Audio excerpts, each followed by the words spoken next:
Without a shadow of a doubt, it's the Cronkite Show in social media history. I want to welcome you to another episode of the War Zone. I got my man in the building, Donovan Sadiq. Dimitri K will be along in a minute. And I am the 5-star general is the LGBT community bullies. Seem like every time something happens and you don't agree with them, they want to call you homophobic. We ain't homophobic. We might just have a difference of opinion. Well, let's get to it, man. Say, man, I want to welcome you to another episode of the War Zone and tell you thank you for taking the time out to tune in. You know, without you guys, we wouldn't have a show.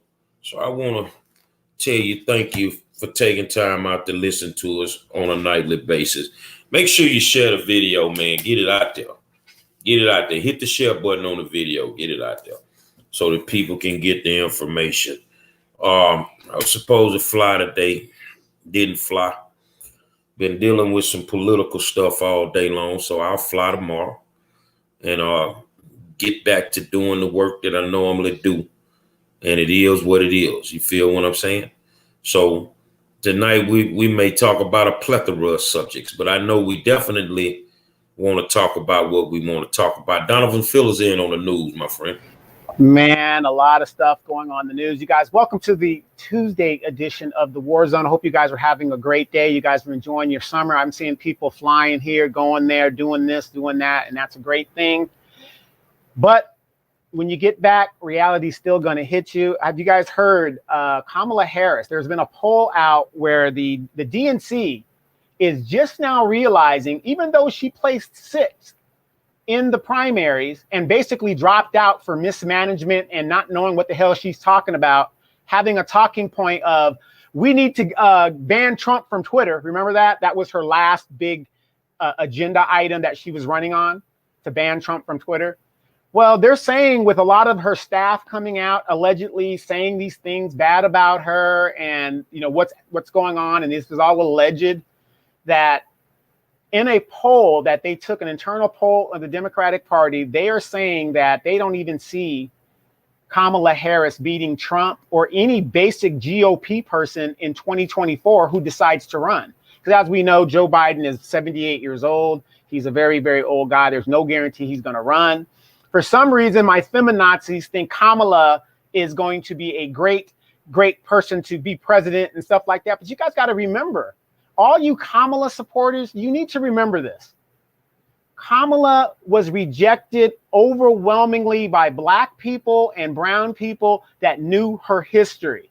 She was chosen by Biden because they're cops and they are against Black people and locking them up. So it isn't like she's going to run and she's going to get this overwhelmingly, everybody's going to vote for her. And this is what they're realizing right now. And it came out today where they're saying, you know, they're going to have to look at something else because this woman is so greatly unpopular that they don't see. I mean, she doesn't have the support even right now. She doesn't want to do the border wall. I mean, just the stuff that's going on, some of the stuff that's coming out of her mouth, it's all white supremacy. And they're just saying, you know, we need somebody that we can fool the Negroes with again. And this woman isn't it. It's going to be hard to fool the Negroes again because you lied. And then there was some good people out there, white and Black, whatever, was telling people that she's going to lie to you. They're both going to lie to you. So it's going to be hard to fool the voters again on this one. And that's why, you know, I think they in trouble this year. They're in trouble in the midterms, and they're going to be in trouble in the general. And, you know, in the primaries in the general, they're going to be in big trouble. But I think in, you know, next year, they're going to lose everything. The House, the Senate, they're going to lose it all because they have just not honored what they said that they would do. So I want to get to something, you know, me and you were talking before we came on. It looked like shit is going haywire and really don't understand why. To get y'all up to speed, there's some fighting going on between a prominent newspaper publisher and an African American advocate. That being the publisher being Aubrey R. Taylor and Dr. Candace Matthews. Now, along the way, there was some dog whistles sent out by the good doctor. And that alerted, I guess, the LGBT community. And then all of a sudden, they went into attack mode. Well, he's working with the Republicans. I don't know a political consultant within 100 miles of me, 100-mile radius, that's not working with both parties. Yeah, that's how they make their money. So, people come to them to market and promote them as candidates, and they do the job and they make money. So they trying to attack the man money. And then along the way, they started putting out his personal information, attacking his family and, all this stuff. And for what? Because he wrote an article that was true. He wrote an article and he told the truth. He was factual and you got upset. But it's just gotten to a point where you can't have an argument. And I just feel that way. Maybe not Donovan. That you can't have an argument with a member of the LGBT community unless all of a sudden, if you don't agree with them, you end up being homophobic. And that's not true. We have a difference of opinion. I've been accused of being homophobic because I don't agree with a bathroom bill or I don't agree with what they're doing. I don't even try to figure it out because it's not on my radar. So it's not a conversation I can have, because that's not my lifestyle. So I think that they use the cover of the LGBTQ to be not the oppressed, people that they claim to be, but to be the undercover racists that they claim to be. What's your opinion, Donovan? A lot of people, especially here in California, actually just tell me that I am just anti-LGBTQ, MNOP, whatever they are. Okay, look, I have a right not to associate or do stuff. I have a lot of friends that are gay. I probably have a lot of undercover friends that are gay. I don't know. But the point is, you're not going to find Donovan supporting gay pride parade. You're not going to see me there. You're never going to see me there. You're not going to see me at, all these other things, and I have a right to be that. But when you don't support their agenda, you're the problem. And I just don't agree with the fact that because I don't support their agenda, I'm a problem. Now, you got a lot of so-called white supremacists out here that don't support black people, but nobody seems to give them any hell. It's just a thing to where here's what I honestly think is actually going on. You got a lot of black people who want to identify as gay, and they're probably gay or whatever. And what they did was they created another minority group. So now they're no longer black.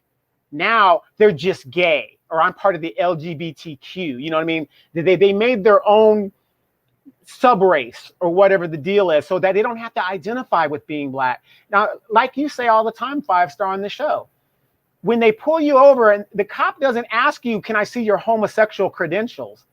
He pulls you over basically because you're black in general, or you're doing something in regards to breaking the law. They don't pull that card. So to say, oh, I'm LGBTQ or I'm a woman or this, that isn't what they identify you with. And so what they're using is, and they're weaponizing their subgroup against other groups to get preferential treatment. Now, notice Joe Biden, day one, signed the LGBTQ bill. And look at all the people that now benefit from that bill because they identify as LGBTQ. But if you're black, you didn't get a goddamn thing.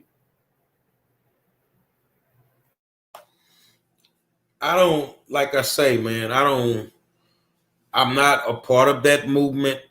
I don't research the movement. I don't have any affiliation with it. But if you want to have a conversation with me and we disagree on it, then guess what? We just disagree on it. That don't mean I'm homophobic.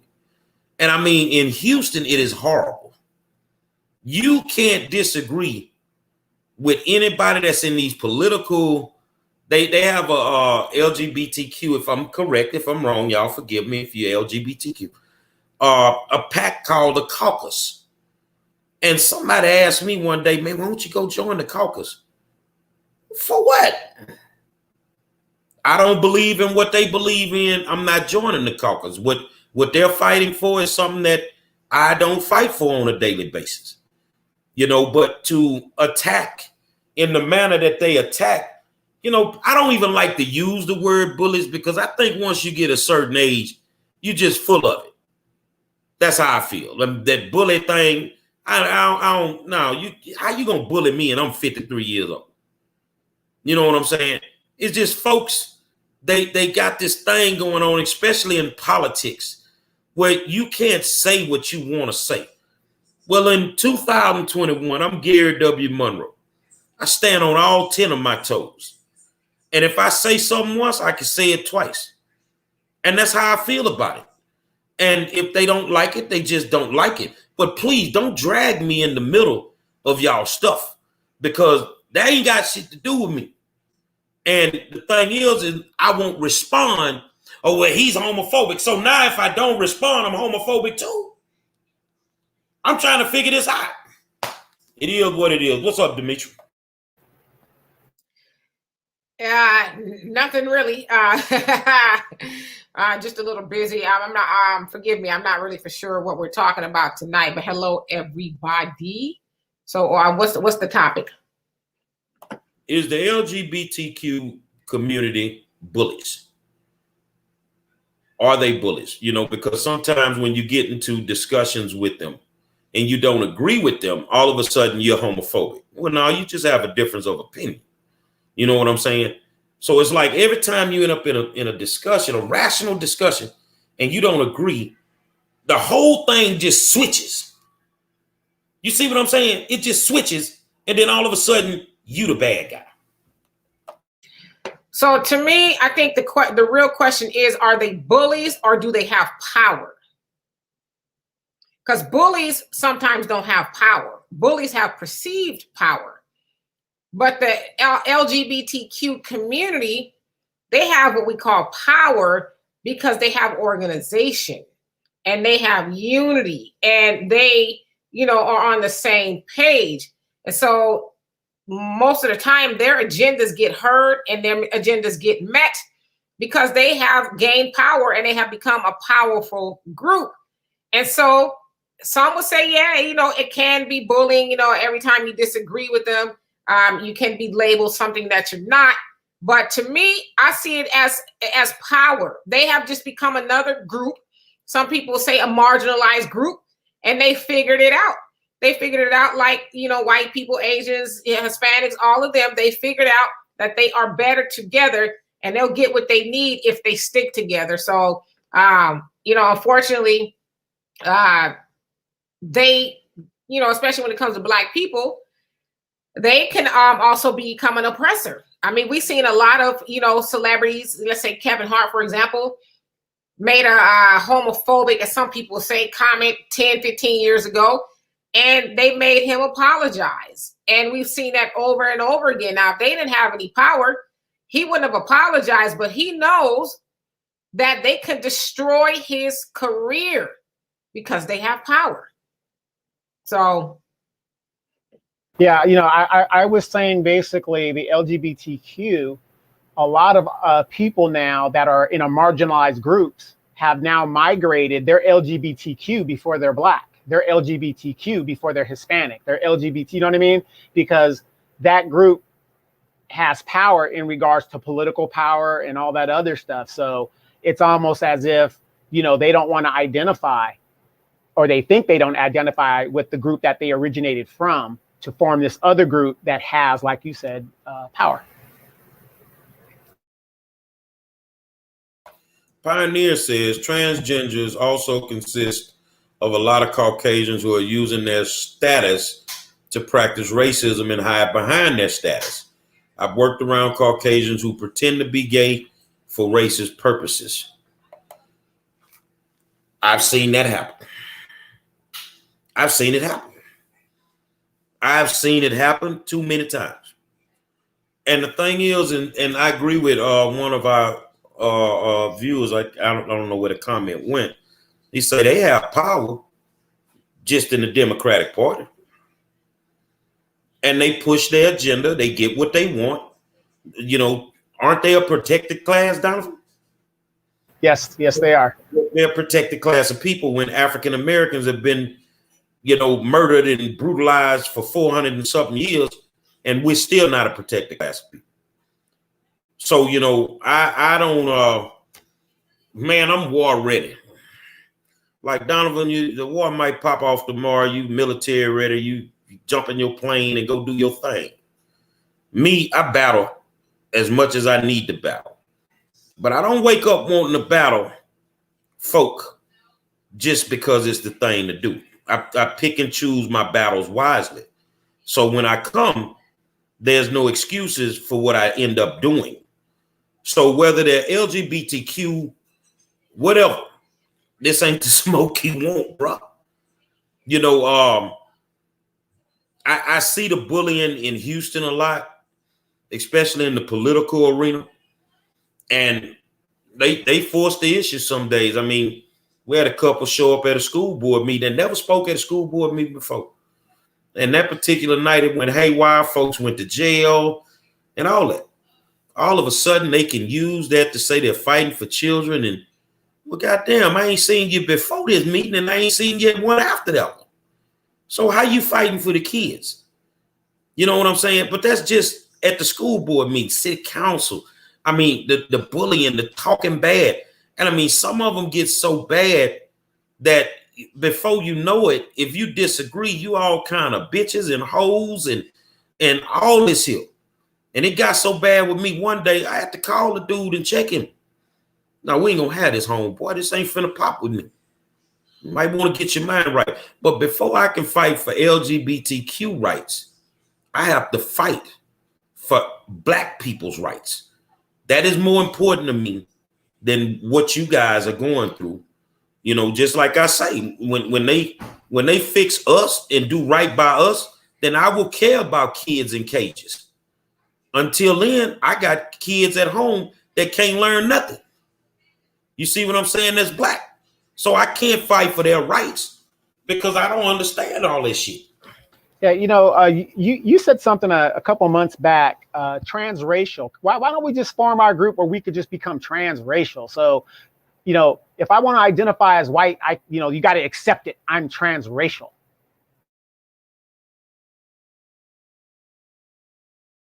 I was just looking at some of these comments. Penelope, how you doing? You say they want to make pedophilia part of their community. I don't know how true that is necessarily because there's more pedophiles in the straight community than there are in the LGBTQ community. So, I don't mind having this conversation, but I don't want to have it and, and talk on misnomers and things that are not true. Also, pedophilia and homosexuals, I guess you could say, they're not synonymous. Doesn't mean that if you're gay that you're also a pedophile. And that's a stereotype that unfortunately has been pushed with absolutely no knowledge behind it. Yeah, so statistically speaking, that's false. By definition, that's not what it means to be gay, is to also be a pedophile. Well, hold on a second, man. Take these kid gloves off. Let's have this grown folk conversation. You don't disrespect me, I ain't gonna disrespect you. You don't curse me out, I ain't gonna curse you out. So no matter what your sexual preference is, that's your business. If you disrespect me, I will whoop your ass. And that's all it boils down to. That ain't what they want me to say. You want me to say I'm running for school board and I support this? No, I support all children. I don't care what they are. Heterosexual, bisexual, whatever. I don't get into all that. You know, my thing with kids is whatever those agendas may be, don't push it off on our babies. Let them grow up and be whatever they choose to be. If they choose to be bi when they grow up, they can be that. That's their business. I won't treat them any differently. And it's hard pressed to say that there are a lot of families that don't have somebody in their family that's, you know, of that likes different things from a sexual side. That's their business. I'm not walking around with a microscope trying to figure out who's who so I can walk on eggshells when I have a conversation. No, I'm not going to do that. And I'm telling you, man, I mean, y'all just got a bar of Houston. Demetri just got here. And as you sit around this place, you will learn so much. But if people are waiting for me to be anything other than genuine, it's not going to happen. Yeah, you know, I just will never understand that, to where, you know, they have a saying called ignorance is bliss. And that's true. Ignorance is bliss.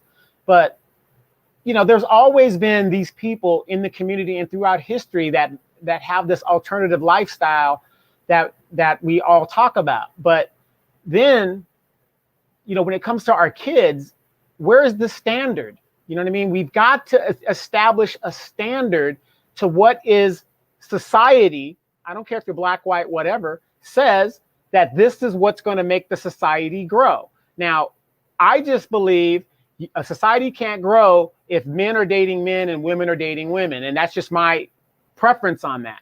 So what I'm saying is, just like you, 5-star, when a person gets to the standardized age of adulthood that we all agree on, and they want to go this way and they want to go that way, so be it. Or what they do behind closed doors, so be it.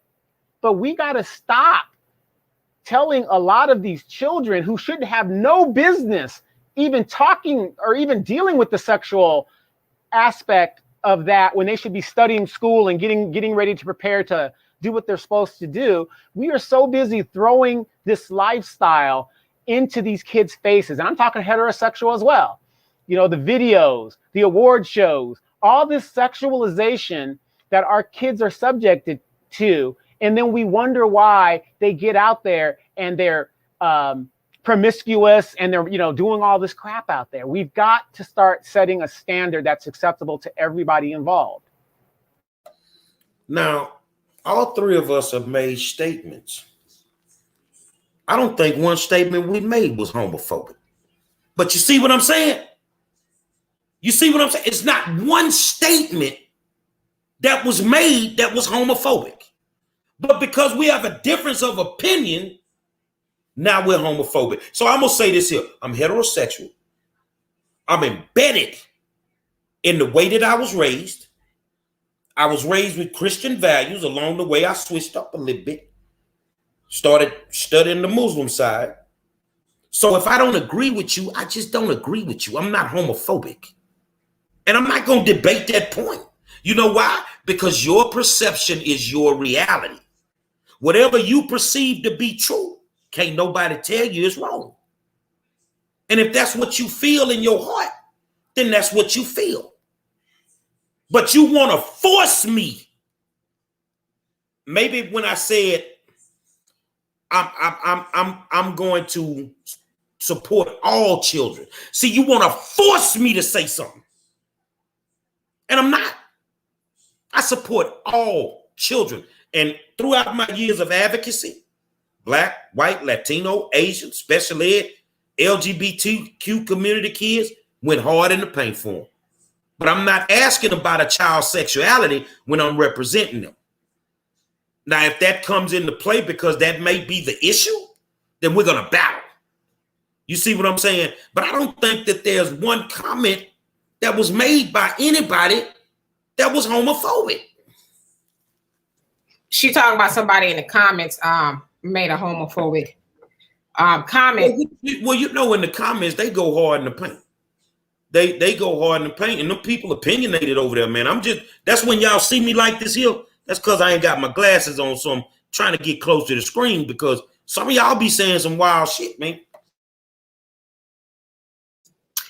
So I want to piggyback off of something Donovan said, and he's absolutely right that because we hear about a lot about sexualization of children, and we kind of blame that a lot on the gay community, but we know, to his point, that kids are sexualized all the time by straight people, you know, whether he said like it's through music, whether it's by watching somebody you know, your mama, your daddy.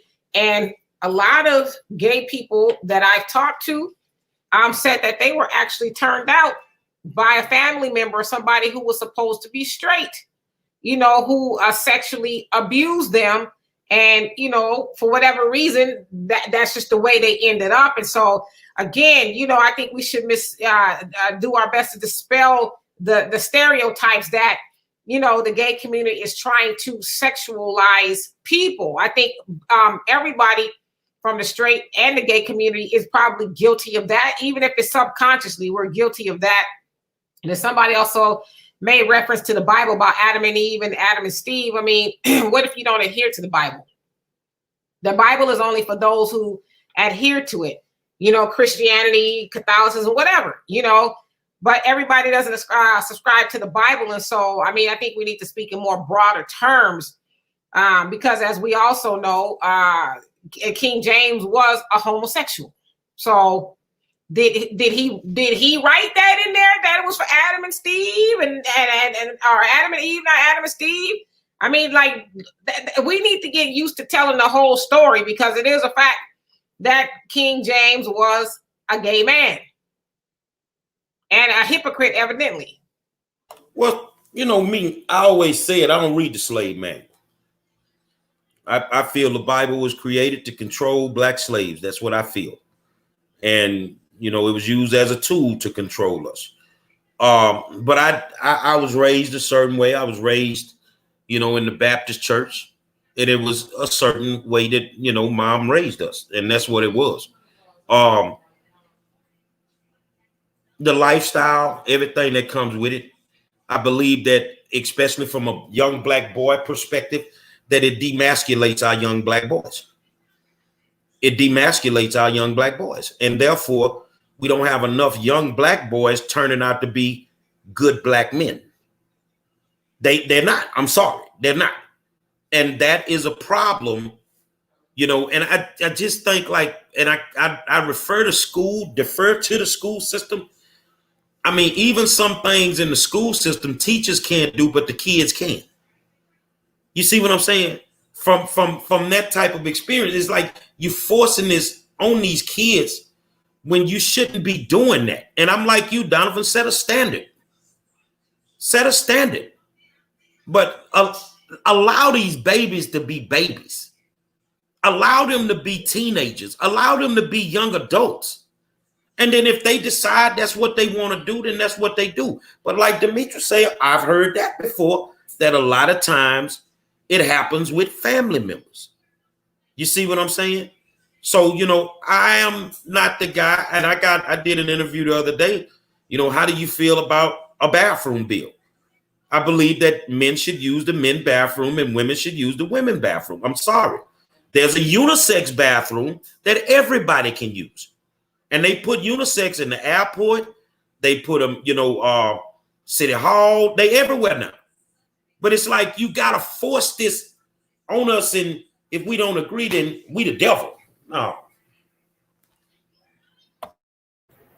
Yeah. So, so we've got issues to address. And, you know, me and Dimitri used to get in arguments all the time because here in California, and I'm just using this as an example about how we influence our children and how strong that influence is. Okay, mom, if you want to weave, that's great. Okay, that's great. You want to weave on your head. But what does an 8-year-old girl have to have a weave on her head for?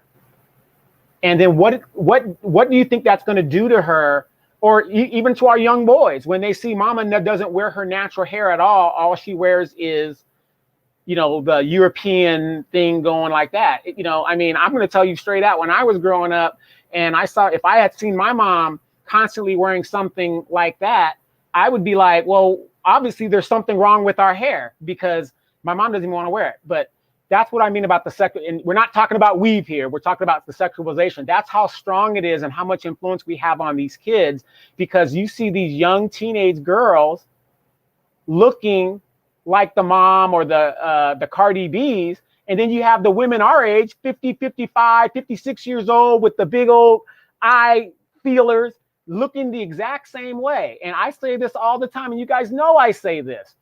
Ladies, if you are in your 50s and you're in your late 40s or whatever, this is just my opinion. Just my opinion. You had your day, okay? Stop competing with these young girls. It just doesn't make sense. But that goes to show you how strong an influence that we are in regards to fashion and trends and all this other stuff. No wonder these kids are rudderless in the lake of life. So, Demetri, let me ask you a question, because you're a mom. You raised a girl. What is too early of an age to start discussing, no matter what their sexual preference may be, or that what they identify as? What is too young to be discussing sex with a child? Well, I'll let y'all ask my daughter. How young is too young to teach a child about sex? I mean, I'm pretty sure I knew about sex before I went to school, so she'll tell you that she knew about sex before she started school. I taught her about sex as probably as early as 2. You know, and like I said, I'm 50. I know I don't look it. I'm just playing.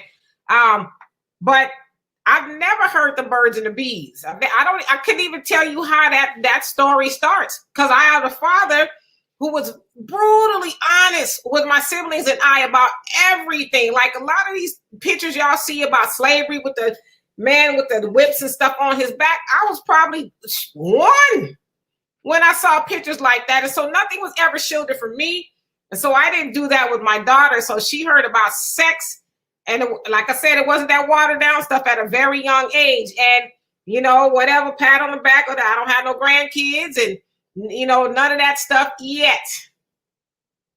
So yeah, I was about 9 when I was told, and I figured it out. Like, what are you talking about? Oh, okay. Yeah. You know, it was that summer where, you know, how many of you guys remember that summer where that girl that you grew up with playing with in the neighborhood, then that summer hits, then she looks totally different. And I see here, Penelope, you say 13 is too young. Is it really?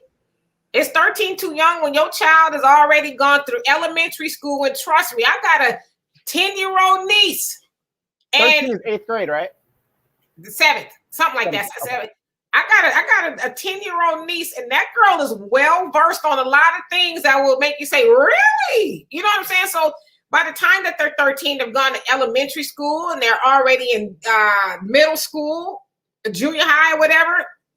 Don't you think they've been educated the wrong way by 13? 13 is too late. Hell, they gonna come home and tell you some stuff. I remember hearing about the rainbow parties.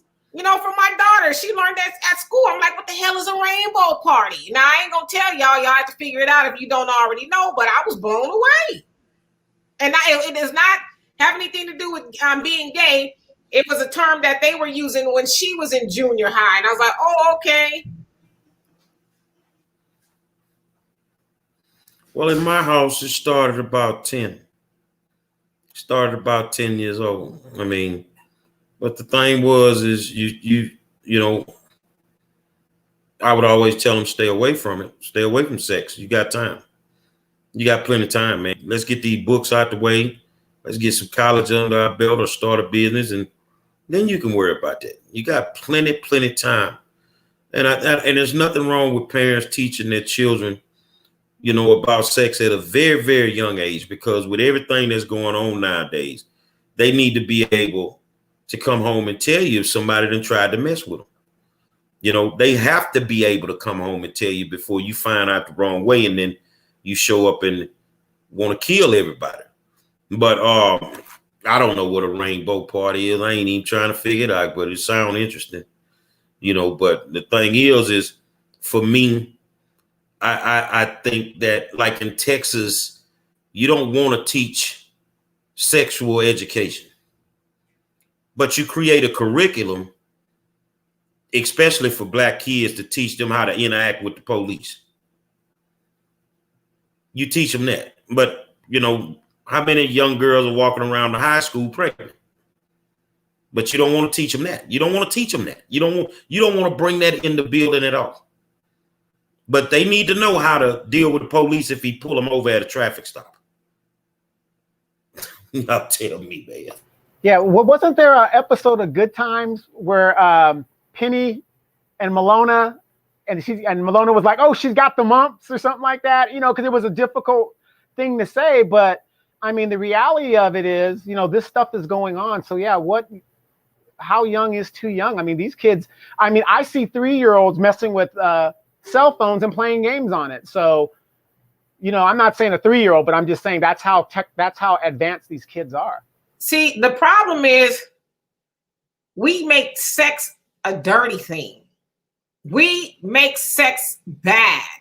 We demonize sex. One of my favorite authors, Paulo Coelho, in 11 minutes, I think it was 11 minutes, because I read a few of his books, where he talks about sex was made to enjoy. It was made to procreate. He says man made it dirty. Religion made sex dirty. The only bad thing about sex is when people use it, you know, and to hurt people with, like rape and all of those things. And when people form addictions, but sex is not bad. And so I think the unfortunate part is we approach teaching sex like we're teaching pornography. You know, I heard of a situation where a father was having a hard time with his young daughter learning that she had a vagina. He said that was a dirty word.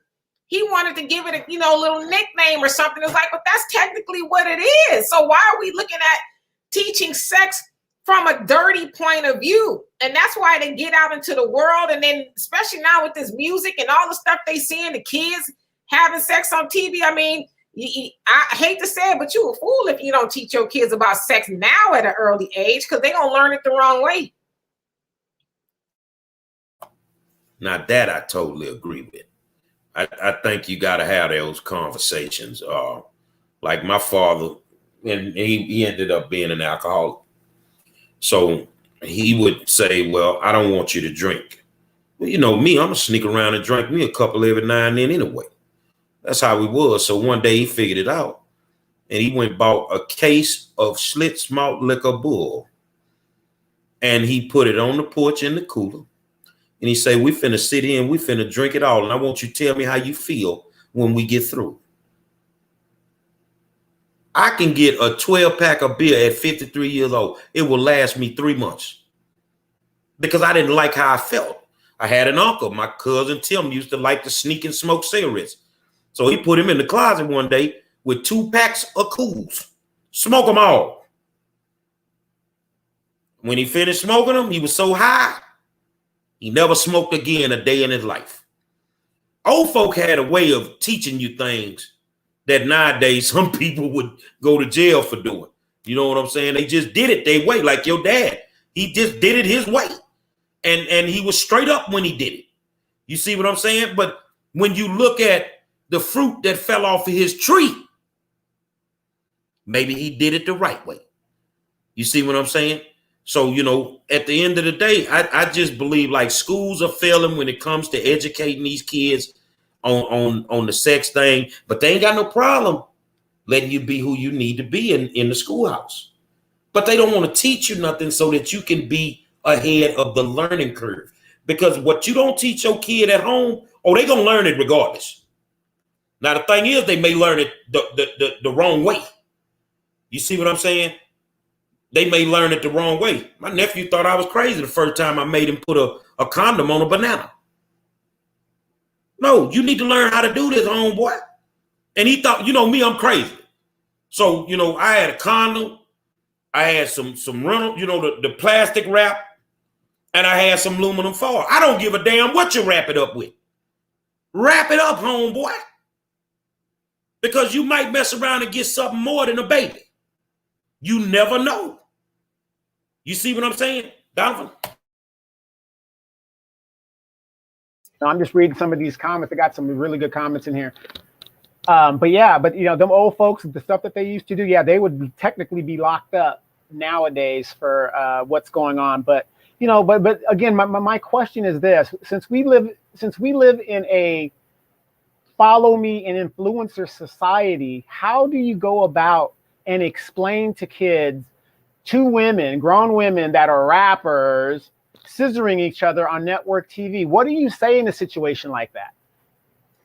Well, first of all, you shouldn't be having your child watching those things because they're not for children, even though, you know, it comes on in a time where children are awake. And, you know, I don't tend to agree with Cardi B a whole lot, but she was right. She says, I'm an adult. I don't make music for children. And even though she is some sort of a role model, if your child is more influenced by Cardi B than she is you, then Cardi B is not the problem. You're the problem. And so, you know, but again, if you educate your children at a young age and the first time they see a sexual act is not that of Cardi B and Megan Thee Stallion scissoring each other on TV, then they'll know, like, okay, that's not something that we should be doing, especially for everybody to see, you know. And I think too, we don't have those conversations with our kids that everybody don't have to know what you're doing. You don't have to talk up under your clothes. Gay folk, we don't have to know what you're doing. But see, even with them, and I think that's also another stereotype that, you know, because I don't want to see straight people tonguing each other down and none of that either. So I don't think it's something that gay people do. You know, that's just who they are. So I won't hold it against them.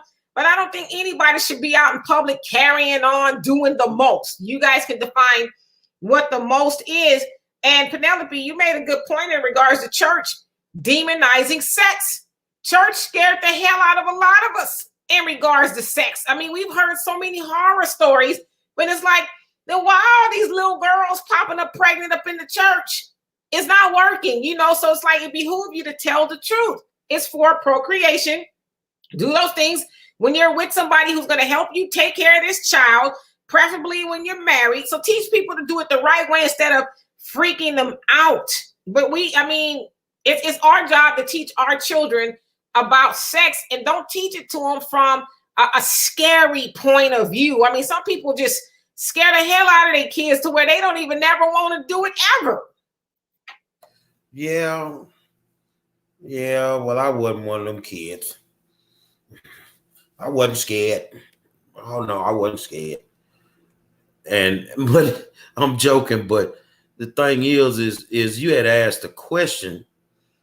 First of all, knowing who these artists are and their track record, you already know if they're going to be on TV, that's not the program your kids should watch. If they are with the BT Awards coming on, well, we're not watching that tonight. Now, what you could do is you could record it, you could watch it, and then, you know, you figure out at that point if it was appropriate or if it wasn't appropriate. Was it appropriate for two women to be scissoring on stage? Hell no. Hell no. Where is the FCC? Janet Jackson, come on, where the FCC? It was on the right channel. Had it been on the American Music Awards or the Country Awards, and yeah, they'd have got involved, but they know they poison in the mind of Black people, so go at it. But they not gonna even allow that to happen on their program. But you know, us with the Soul Train Music Awards or the BET Awards, BET Hip Hop Awards, it's just okay. It's cool for us. No, it's really not. You know, being an artist, you know, people say, man, you cussing your songs. I say, but if you listen to my songs, they make sense. I'm not telling nobody to kill nobody in my songs. I'm not telling you to go out here and commit a crime. I'm not telling you none of that. I'm cussing because I'm angry on something, and I just put it down like I put it down. I've never done that in my songs. But it's cussing really a horrible thing. That's something we was taught too. Oh, cursing is bad. Now, is it dirty? Is it filthy? Is it uncouth? Yeah, there's time and a place, but you know, sometimes cursing get the job done. But you know, as an artist, it was just something, and that would amaze y'all. When I first came out, my first project, no cuss words, none. But I also figured out I wouldn't be an artist for long if I didn't incorporate some.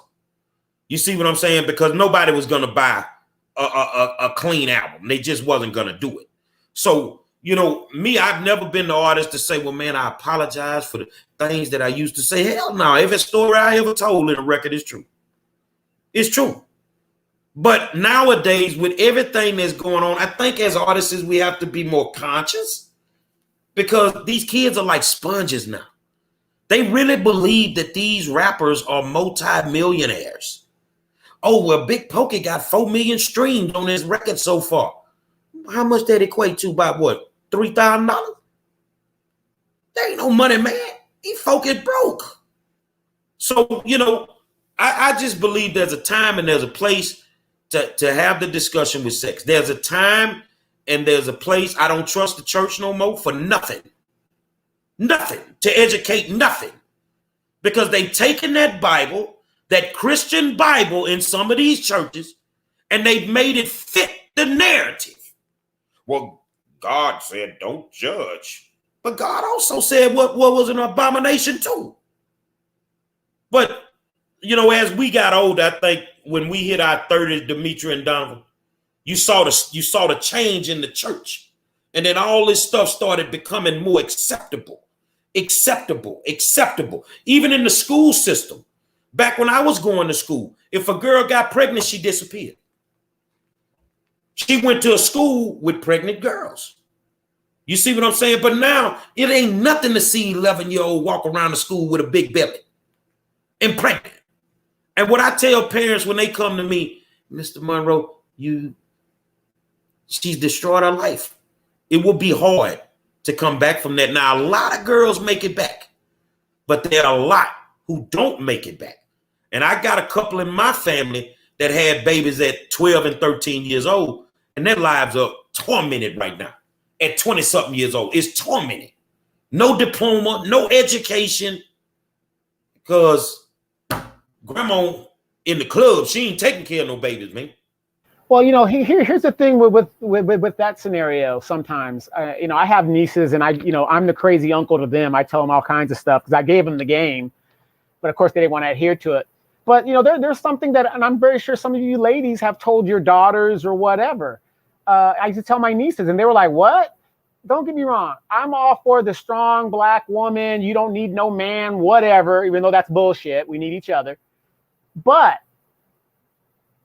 a woman could always go after a man to take care of her if she has that wherewithal about her. You see what I'm saying?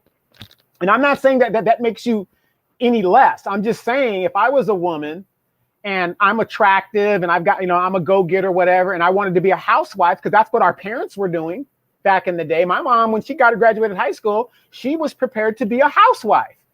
Then my father died. Then she had to get her ass up out of there and step her game up. You know, she went to a few programs, whatever. So, you know, that's the good thing about women. At the end of the day, you could marry into money. You could do,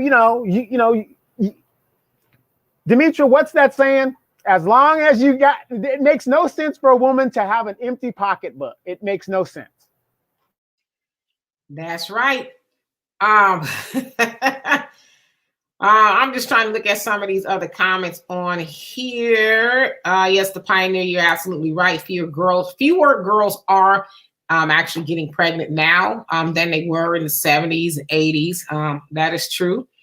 Let's see here.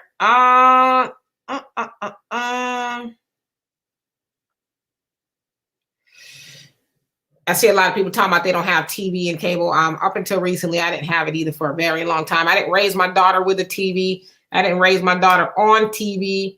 I controlled what she watched. But you know, my daughter tell you, and you know, a lot of my siblings and their wives are like, "Wow, why are you so open?" You know.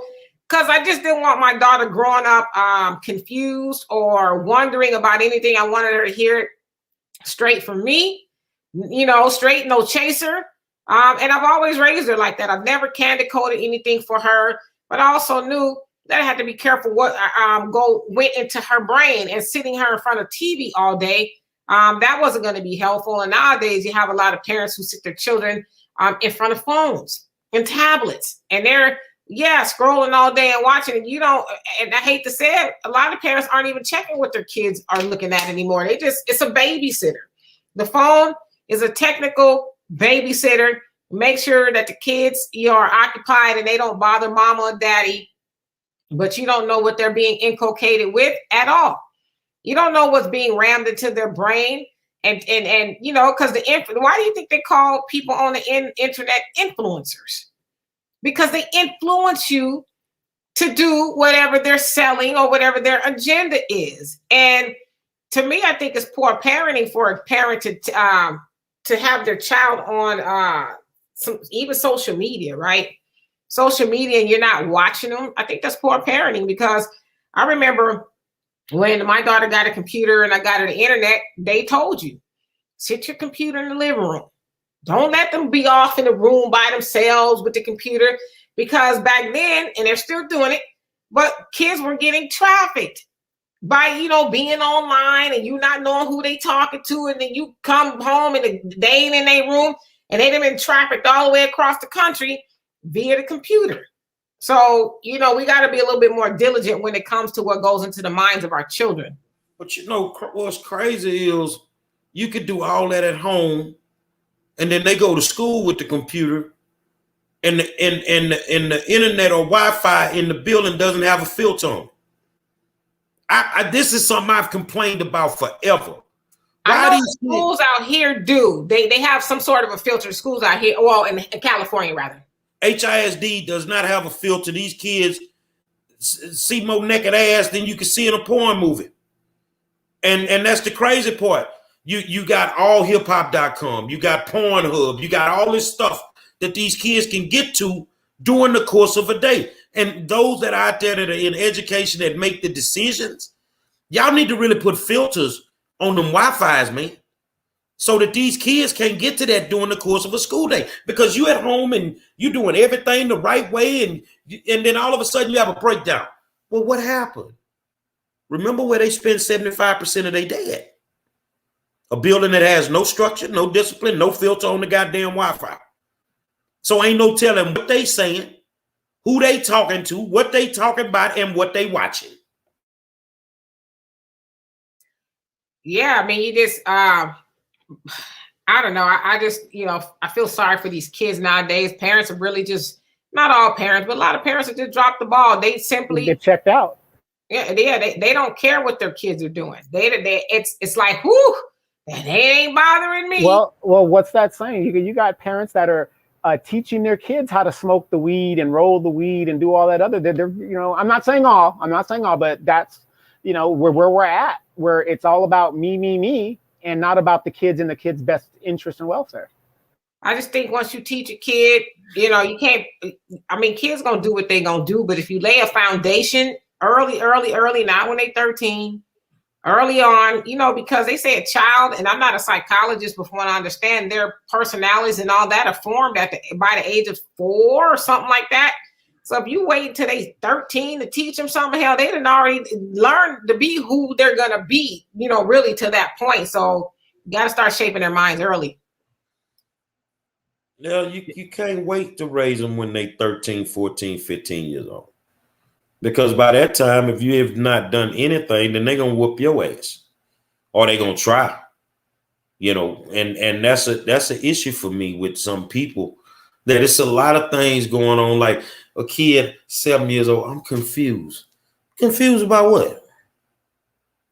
I don't know if I'm a girl or a boy. Well, how you use the restroom? Oh, I go in, I stand up. You a boy. Some people say I'm too tough, man. But I mean, that's just the way that I was raised. Right, but 5-star. But what happened to when we were coming up? I didn't even have time to think about that stuff because I had extracurricular activities that I was involved in that I didn't really have time to study that. Now, when I became a teenager and you saw the cheerleaders and stuff, that was something a little bit different.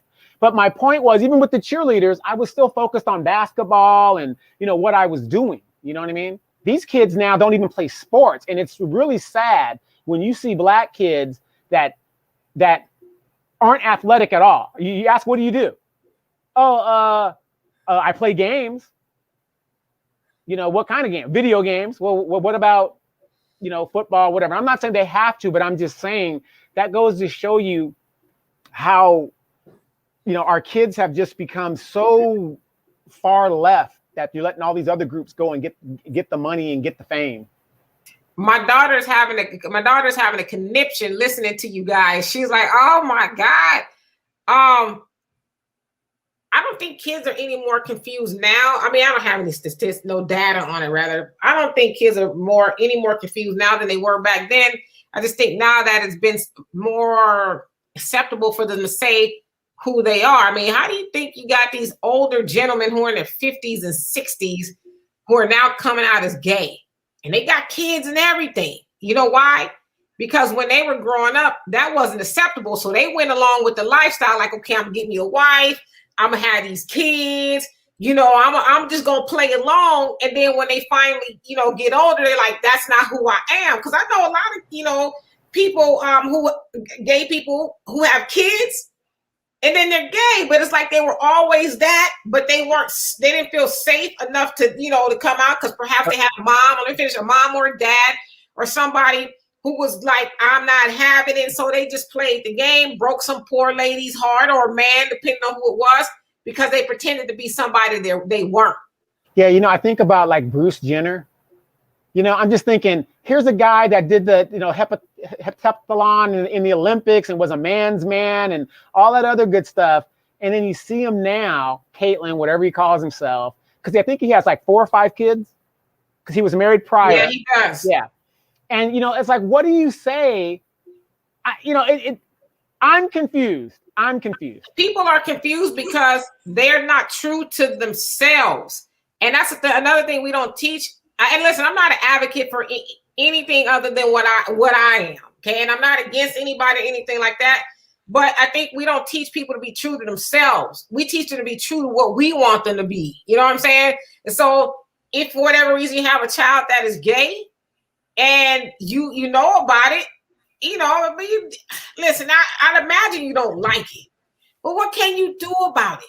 You know, because the damage you'll cause trying to de-gayify them, if that's a word, or, you know, whatever you're going to do, that makes it worse. You know what I'm saying? So it's like when we tell people to deny being true to themselves, and that causes them more problems than they'll ever have. So I've never had the phobia. I had a friend, and at the time I didn't know he was gay. It didn't matter because he was just my friend. He had been to the military, all that stuff, you know. And one night he said, "Man, let's go to the club." Okay, cool. We go to the club, and we get in the club, and I'm shooting pool. And you know how you leaning over the table, and I'm looking at the balls, but then I started looking around. Say, man, it ain't number men in here, man. He say, oh man, it's a gay club. I say, so you gay? He say, yeah. Oh well, to each his own, homie. I went back to shooting pool. I never treated him different. Nothing. You see what I'm saying? And I think he became uncomfortable with the fact that I was comfortable with it, if that makes sense. And I'm like, one day we talk, I say, dude, it don't matter to me. That ain't my business. I say, you kick it with me, we drink, we shoot the shit. That's what we do. Now, what you do on your own time, that's your business. You don't have no questions? No. I don't have one. None. Now, for all those out there that want to scream, oh, he's homophobic, you never knew that story. You never knew that story. And this man is still my friend till this day. Love him like a brother. Do what you do. He doesn't cross-dress. He dresses like a man. But, you know, what he does on his own time is his own business. And I think he never forced it on me. I was able to see it just leaning over the pool table. Okay, at that moment, it's a come to Jesus moment. I can either accept it or stir up a bunch of shit up in here, and I'm by myself too. No, I'm cool. But that's your business though, big dog. You know, it's funny you came up with that story. When they transferred me up north to Northern California, you know, you in process and stuff. And so one of the guys in our unit, he said, "Oh man, come on, you guys, we're gonna go, go to this club, right?" So I go to the club, and at the time I'm in my early 20s or whatever. I'm about 25, 26, and we go to the club, and we're having a good time. We got there early, so I wasn't thinking nothing of it. There's a few guys in the bar, and I just noticed, more guys kept coming in the bar, but they kept buying us drinks. And we kept on, and then it hit me.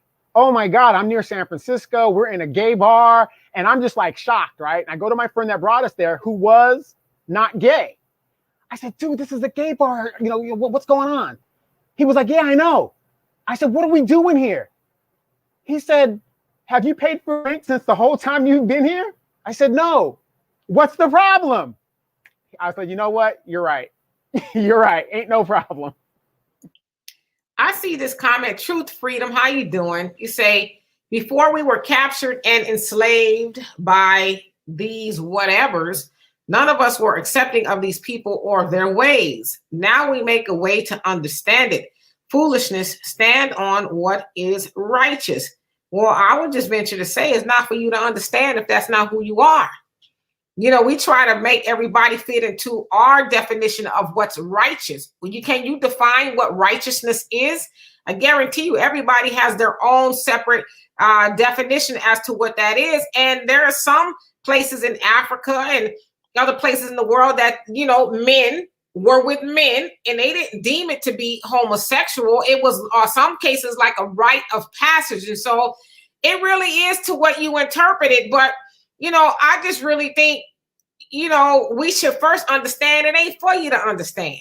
They don't have to live their life by the way you want them to live their life.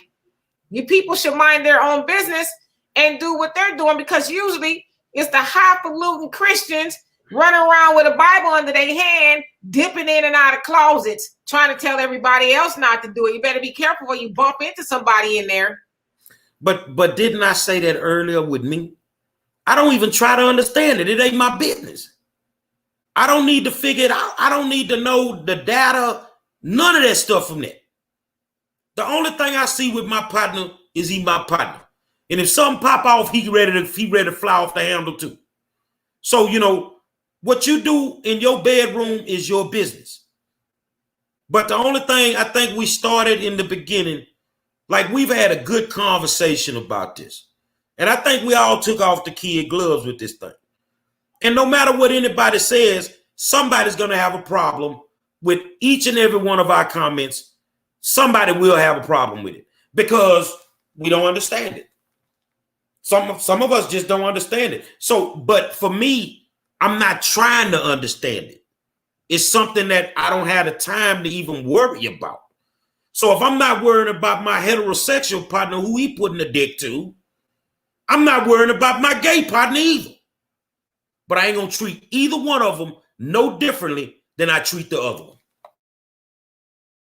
And I would say this too. I find gay people are more pleasant to be around, not just because, play on words, gay, happy, ha, ha, but just, they like living their life. They happy. They're like, I'm just going to do what makes me happy. And you see a lot of them, they just are like, they don't feel like they need to conform to what everybody else wants them to do and be. They're just like, hey, this is me. Let's just hang out, no stress. And so and I went to cosmetology school at the age of 18, and I met a lot of, gay people in cosmetology school. That was really my first, real experiences forming friendships with gay people. And I'm like, man, they cool as hell. And I got a great education from hanging around gay people, because they taught me a lot of things. I didn't really know a lot about their community, but they taught me a lot of things I just didn't know, and I understood it better. And they're gainfully employed. And they call them the shots.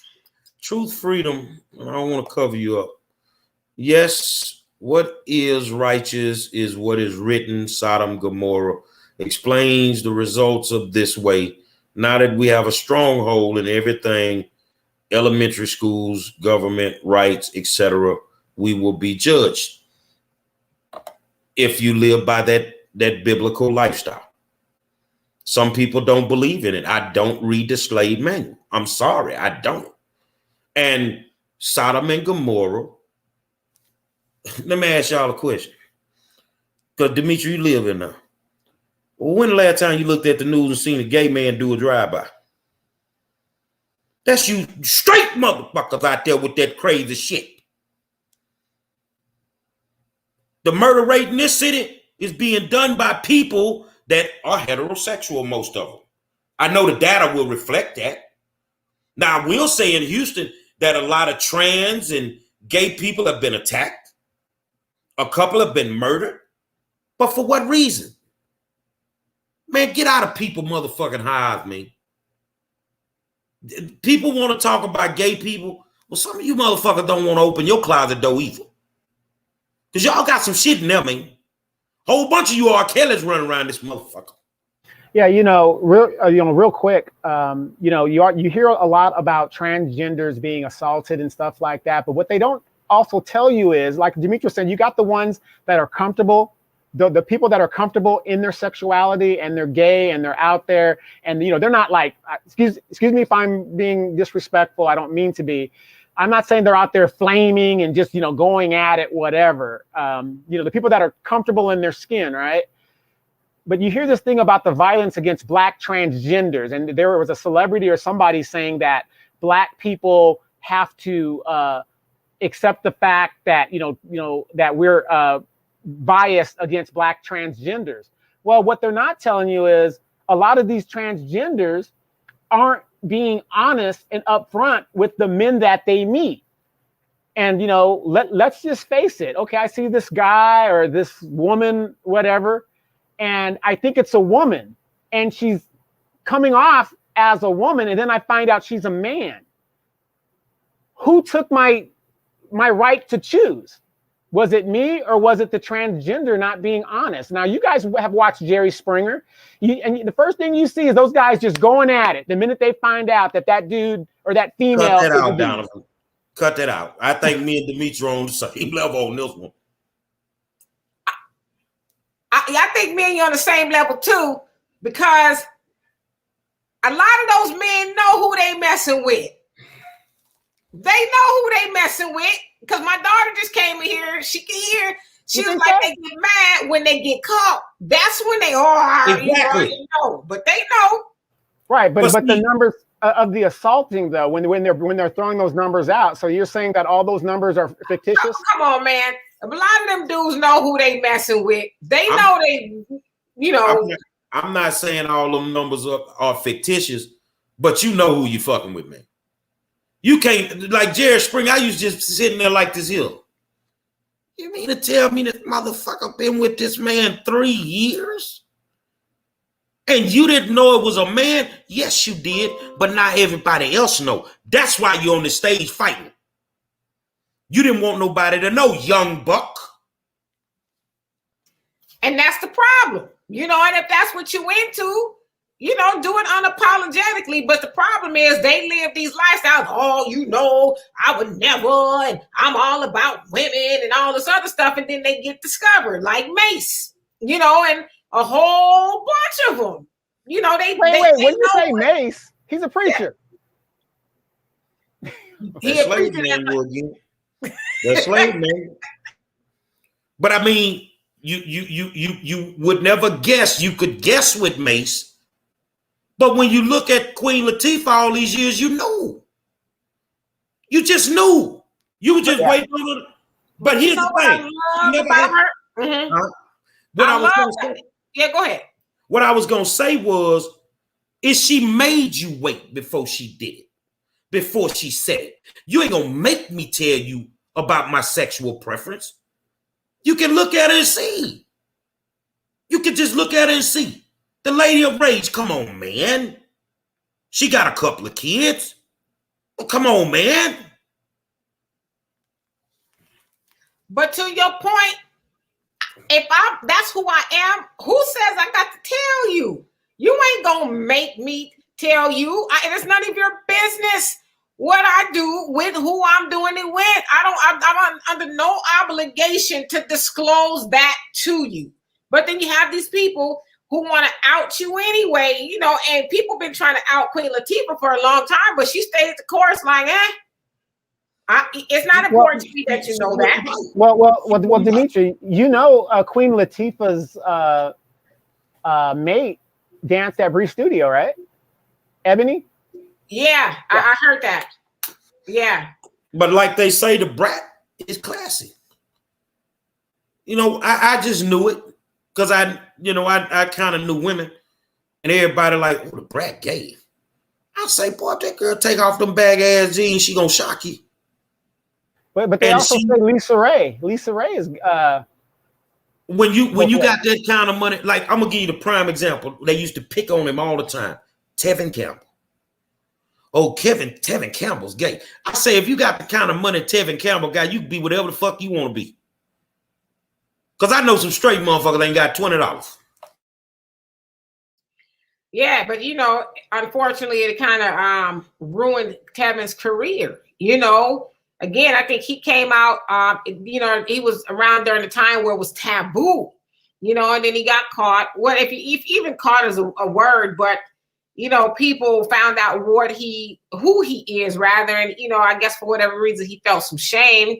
People made him feel shame about it. And you know, he's starting to come back around, but I just think it's sad what we do to people, you know. George Michael's another one. Well, George Michael wasn't hiding the shit. I mean, he at the first when he came out, you know, I don't think he was hiding it. I mean, I think we all knew, even when I was in junior high, I knew, you know, George Michael, but you know, he's like, I'm here to perform. I ain't here for y'all to be all up in my business. Even like with Freddie Mercury with Queen, they was wanting to know who he was for a long time, and he's like, I'm a singer. Why is it that why do you need to know that about me? To sell magazines? It was a few of them that tore up their careers. Teddy Pendergrass, you know, Young Buck. I don't know if he's into the transgender. You know, you had the transgender that said they slept with him, and then they came back and took it all back, and you know, years later and say they lied on him. But just this week, he's got accused by 2 more transgenders. So, Buck, if it's what you like, just run with it, big homie, and be done with it. Can't nobody tell you what you can do. It ain't like they gonna say you can't go to church no more. Shit, they got one away every corner now. They don't give a damn. Yeah, there's a thing, Dimitri. What do they say in journalism? When something comes out on you, whatever, you don't run from it, you run to it, and that diffuses it quickly. So if somebody says, "Hey, you know, you were with Jack the Ripper." No, Jack the Ripper, I wasn't with him, but he's a very good friend of mine. That doesn't mean, you know, you're guilty for what Jack the Ripper did, but you don't run from it. Well, it just depends on what it is you're asking me. I don't have to disclose anything to you that goes on in my bedroom. It's none of anybody's business, but unfortunately, we do live in a society where people have this need to know. I need to know who you're sleeping with, how you're doing it, what position. I need to know everything about you. No, you don't. You just need to know if I'm a singer, when my next album is coming out.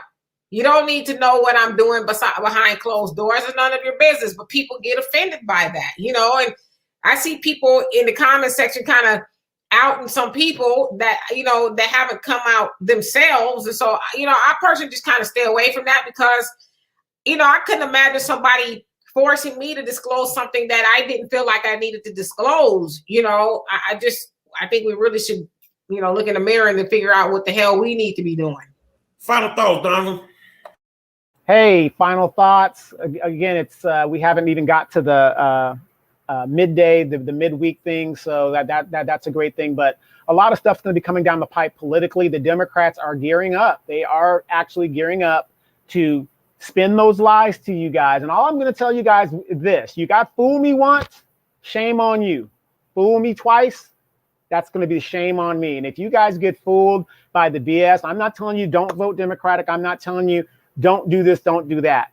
But when you see these candidates coming out looking like you and making all these damn promises, just do me a favor and do your research on these candidates and see if what they say reflects your values. And then ask yourself, if this MFer does not do what it is that they said they're going to do, how are you going to make them pay or hold them accountable?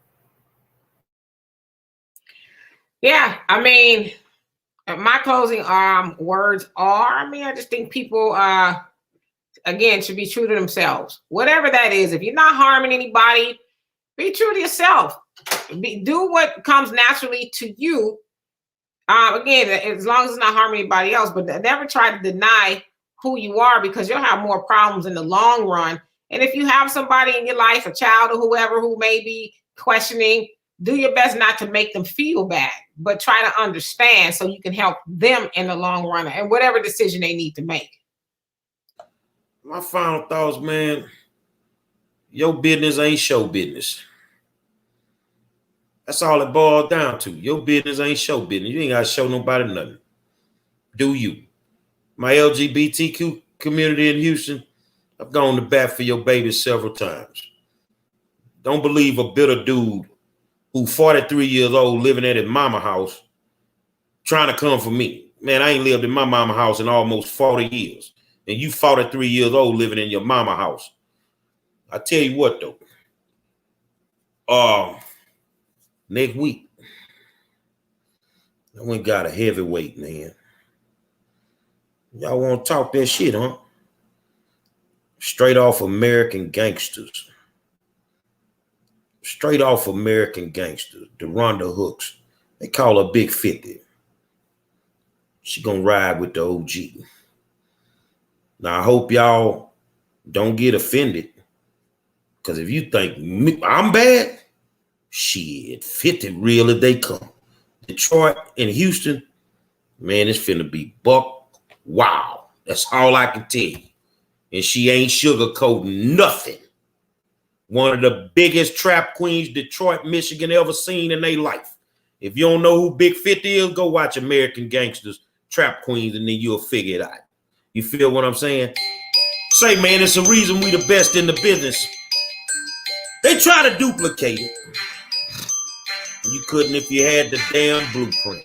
I want to thank my good friend Donovan Sadiq, the Queen Demetra K, and I am the 5-star general. Dirty Politics tomorrow. Oh, Colleen coming. Some of y'all finna get outed, bro. Tomorrow night, Houston politicians, get a seatbelt. Because we ain't playing no games all the way up to election time. Gonna split your head to the fat meat. Until tomorrow night, baby, we'll holler at you.